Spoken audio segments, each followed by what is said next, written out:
내 몸을 건강하게 지키는 황금 같은 시간이죠. 데일리 건강 시작하겠습니다.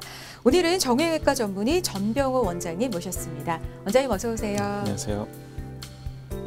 자, 오늘은 어떤 질환에 대해서 좀 이야기를 나눠볼까요? 네, 어깨 통증으로 고생하시는 분들이 많으시죠. 유난히 어깨가 무겁게 느껴지거나 뻐근한 경험을 느끼거나 팔을 올리기는 힘들었는데 이내 통증이 사라지는 증상들을 되돌아보면 어깨 질환의 신호였을 가능성이 있는데요. 오늘은 여러 어깨 질환 가운데 어깨 힘줄이 손상되는 회전근개 파열에 대해서 자세히 알아보도록 하겠습니다. 네, 그러니까 건강한 몸을 위해서 운동은 필수지만 무리하게 운동을 하다가 힘줄이 손상돼서 회전근개 파열이 오는 경우가 많이 있다고 합니다. 특히 날씨가 쌀쌀해지면 더욱 발병률이 높아진다고 하니까요. 오늘 이 질환에 대해서 자세하게 알아보면 좋겠습니다. 자, 오늘 이제 먼저 알아봐야 될 거는 요즘 어깨가 아파서 병원 찾는 환자들 얼마나 많은지 이게 우선 궁금해요. 남녀노소 할 거 없이 어깨가 아파서 병원을 찾는 분들 요즘 부쩍 늘었습니다. 그 건강보험 심사평가원 통계를 보면 어깨 질환 환자 수는 14년도에 195만여 명에서 17년도에는 217만여 명으로서 11%나 증가를 한 것으로 나타나는데요.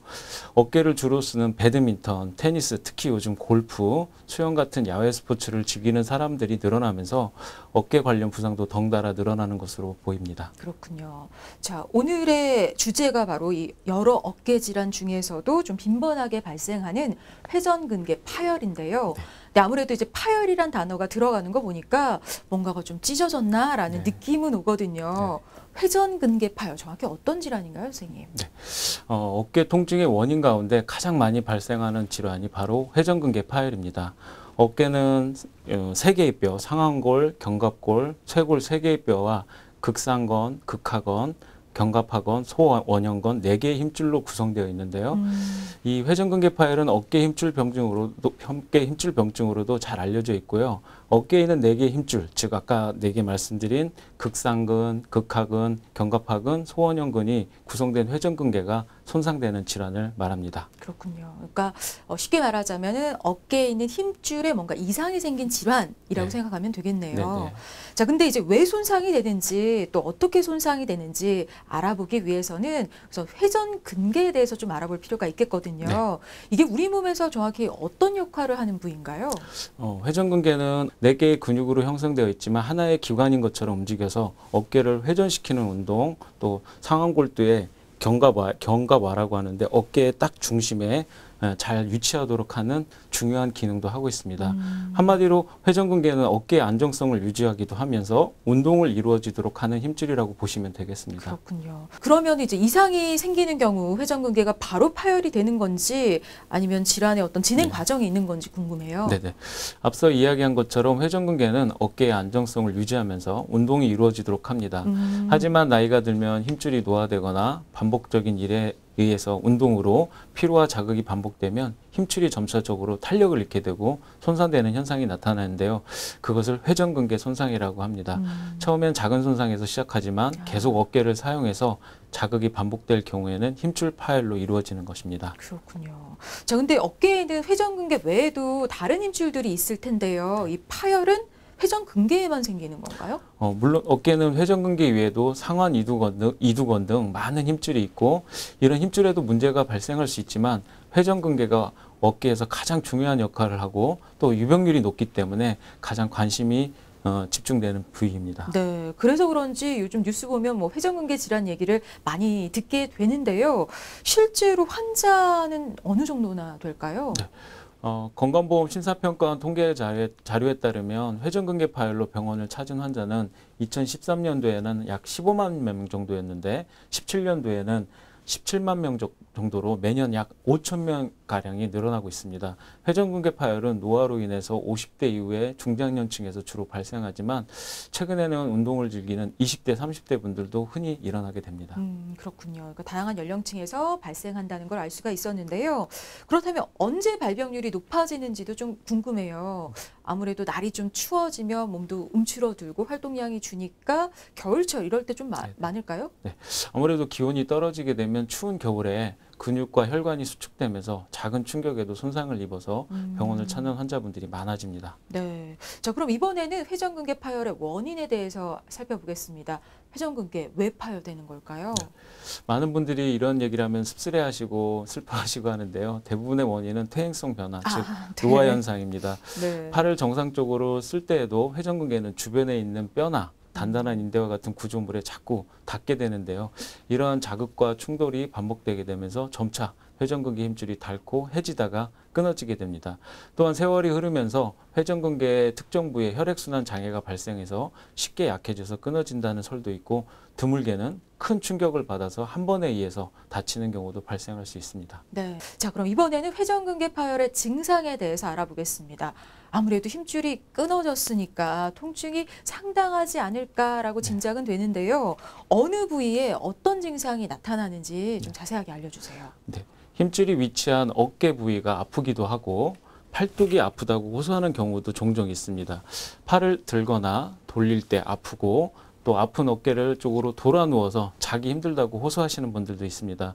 힘줄이 파열되면 팔을 못 들어야 되는 게 아닌가 생각할 수도 있지만, 파열의 크기가 아주 작은 경우에는 많이 아파도 어느 정도는 움직일 수 있는 것이 대부분이라, 환자분들이 많이 아프지 않으니까 대수롭게 여기지 않고 참게 되는 경우가 많이 있습니다. 그렇군요. 그럼 그렇게 움직일 수 있다 보면은 대수롭지 않게 여기고 막 참다 보면 이제 시간이 지나면 통증이 더 심해지게 될 텐데, 그러면 일상생활에 어떤 지장이 주는 그런 단계까지 이를 수가 있을까요? 네네.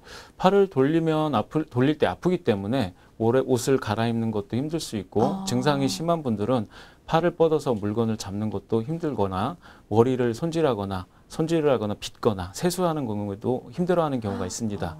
회전근개 파열의 크기가 아주 큰 경우에는 마치 팔이 마비된 것처럼 들어올리는 동작 자체가 불가능해지기도 합니다. 네, 그 일상 동작들이 거의 어렵다라고 네네. 생각할 수 있겠네요. 자, 증상이 심해지기 전에 치료를 꼭 받아야 하는 이유일 것 같습니다. 자, 근데 시청자들이 본인이 회전근개 파열인지 좀 스스로 체크해 볼 수 있는 네네. 자가 진단 방법 뭐 이런 게 있을까요, 선생님? 제가 몇 가지 예를 들어보겠습니다. 잘 체크해 보시면 좋을 것 같은데요. 네. 첫 번째는 어깨 통증이 주로 삼각근 부위에서 심한 경우에는 어깨에 삼각근 통증이 심한 경우가 많지만, 목부터 팔꿈치까지 통증이 생길 수 있습니다. 두 번째, 야간 통증인데요. 밤에 옆으로 누웠을 때 통증이 심해집니다. 세 번째, 팔을 올릴 때 통증은 선반 위에 물건을 내리고 올리기 힘든 경우가 많습니다. 그리고 네 번째, 반대쪽 어깨로 팔을 보내기가 힘들어집니다. 네. 다섯 번째, 팔을 올릴 때 특정 각도에서는 통증이 심해지고, 오히려 90도 이상에서 올릴 때는 오히려 통증이 없어지는 경우가 있습니다. 그리고 여섯 번째, 팔을 올렸다가 내릴 때 갑자기 힘이 없기 때문에 힘줄이 끊어져서 잡아주질 못하기 때문에 뚝 떨어지는 일이 생기기도 합니다. 네. 그리고 일곱 번째, 팔에 힘이 떨어져서 물건을 들어 올리기가 힘들게 됩니다. 네. 자, 이렇게 말씀해 주신 부분들 본인이 해당되는지 좀 잘 체크해 보시고, 의심이 된다면 제대로 좀 검사 받아 보시는 것도 좋겠네요. 네. 자, 근데 우리가 이제 어깨 통증이 보통 오면 50견이 왔다 뭐 이런 얘기를 네네. 많이 하잖아요. 네네. 회전근개 파열의 증상과 50견 등의 이제 다른 어깨 질환과 좀 증상이 비슷하게 나타나는 것도 같거든요. 네네. 좀 구분할 수 있는 방법이 있을까요, 선생님? 네. 일단 회전근개 파열과 비슷하게 어깨 통증이 나타날 수 있는 질환으로는 흔히 50견이라고, 아니면 어깨 충돌 증후군, 어깨 네. 석회화, 건염, 힘줄염 등이 있습니다. 그중 50견은 다른 말로 동결견, 얼어버렸다는 뜻이죠. 그래서 어깨 유착성 피막염이라고 하는데요. 네네. 어깨 관절을 둘러싸고 있는 막에 염증이 생겨서 두꺼워지고 주변에 힘줄이 딱 엉겨붙어서 유착되기 때문에 어깨의 움직임을 방해하는 질환입니다. 단순하게 구분하는 방법은, 본인 옆에 다른 사람이 아픈 팔을 이렇게 들어 올려서 줄 때 아파도 팔이 끝까지 올라가게 되면은 이거는 회전근개 파열이고요. 옆에서 아무리 이렇게 올리려고 해도 어느 한도에서는 걸린 것처럼 팔이 더 이상 올라가지 않는다. 굳었다는 뜻이죠. 네네. 그래서 50견이라고 할 수 있습니다. 그러니까 어느 정도까지 올라가는지를 보고 좀 그렇죠. 구분해 볼 수도 있겠네요. 굳어 있으면 올리다가 더 이상 올라가지 않으면 50견. 그래도 올라가면 회전근개 파열. 그렇군요. 자, 이 차이점을 좀 기억해 두시면 좋겠습니다. 자, 근데 만약에 어깨 통증이 있지만 좀 대수롭지 않게 여기고 방치하는 경우 어떤 문제가 생길 수가 있을까요? 회전근개 파열이 한 번 발생하면 대부분 파열의 크기가 점차 증가하게 되고 파열된 힘줄과 근육은 시간이 지나면서 퇴화되기 때문에 나중에는 고치기 힘든 상태가 되는 경우가 많습니다. 그렇군요. 그럼 한번 회전근개가 파열됐을 때 자연적으로 좀 치유되는 일은 없는지 궁금해요. 네. 꼭 병원에서 치료를 해야 할까요? 사실 경미한 경우에는 자연적 치유가 가능하다고 봅니다. 아, 하지만 심한 경우에는 고도의 부분층 파열과 전층 파열, 거의 다 끊어진 걸 전층 파열이라고 하는데요. 전층 파열로 진행되면은 끊어진 힘줄이 다시 붙는 경우는 거의 없다고 봐야 됩니다. 네. 자, 그렇다면 어떤 경우 병원을 찾아야 하는지 좀 알려주세요. 그러니까 어깨 통증이 어느 정도 있을 때 바로 좀 검사를 받아보는 게 좋을까요? 네. 회전근개 파열은 초기 증상이 약간 경미한 불편감 정도 나타나는 경우가 많아서 그냥 지나치는 분들이 많은데요. 이 때문에 갑자기 증상이 악화되어서 병원을 내원했을 때는 이미 파열이 많이 진행되어 있는 경우가 많습니다. 따라서 어깨 통증은 경미한 증상이라도 일단 내원하셔서 진찰을 받아보시고 끊어지지 않았다고 확인하는 게 중요하고요. 그게 더 안전합니다. 특히 특정 동작에서만 통증이 발생한 경우에서도 반드시 병원을 좀 찾아오시는 게 나중을 위해서 좋을 것 같습니다. 네. 자, 그럼 이제 진단은 또 어떻게 하는지 궁금한데요. 엑스레이 같이 비교적 간단한 검사로도 찾아낼 수 있는 건가요? 일단 꼼꼼한 진찰이 가장 중요하고요. 엑스레이가 아니더라도 의사가 환자분 어깨를 만져보면서 그 증상을 어느 정도는 알 수 있는데 엑스레이도 진단할 수 있는 경우도 있지만 초기일 경우에는 엑스레이상 그냥 힘줄이 보이질 않거든요. 그렇군요. 그렇기 때문에 초음파나 MRI 등은 검사가 도움이 되겠습니다. 네.